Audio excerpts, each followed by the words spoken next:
What's going on, everyone? I'm Lindsay Robinson, and this is Cinema Opinions. I will be reviewing movies here on my YouTube channel and on Facebook. I hope to give you, John and Jane Q moviegoer, some insight into the world of cinema. But hey, it's just my cinema opinion. For my first series of episodes, I will be reviewing my top 10 all-time favorite films. This list consists of films that I have watched most in my life. For my first film review, I'm going to review the film that I have watched the most times in my entire life. Now, this film has gotten me through some really difficult situations in my life, all of them to do with a broken heart. Now, this film, released in 1996, stars a very young Jon Favreau and Vince Vaughn, written and directed as well by Jon Favreau.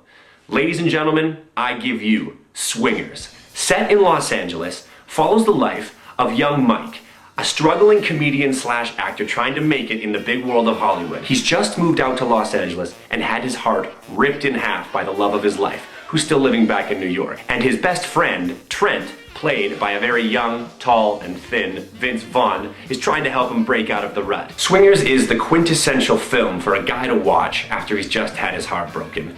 I fully recommend watching Swingers to any man out there who's had his heart broken. Trust me, it's helped a lot of my friends, and it's helped me too in some really tough situations. And Swingers has coined some very well-known phrases that you may not even be aware are from the movie Swingers. Phrases such as, like I'm counting your money. You're so fucking money, alright? And of course, the classic, Vegas, baby, Vegas! I recommend this movie to anyone who's in the mood to watch a film where you're able to laugh and relate to the characters. And the brilliance of the film is that not only did Jon Favreau star in it, but he also wrote and directed it. Please note, nowadays, Jon Favreau is directing actors such as, Robert Downey Jr. in little flicks called Iron Man and Iron Man 2. I'm not sure if you've seen them, but if you haven't, go check it out.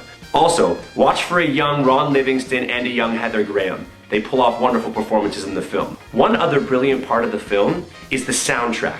The music accentuates what's going on in the film absolutely perfectly. Look out for Big Bad Voodoo Daddy at the end of the film, one of the best swing bands of all time. Now, if there's a movie out there that you're wondering whether or not you should spend the $15 for the price of admission, don't worry.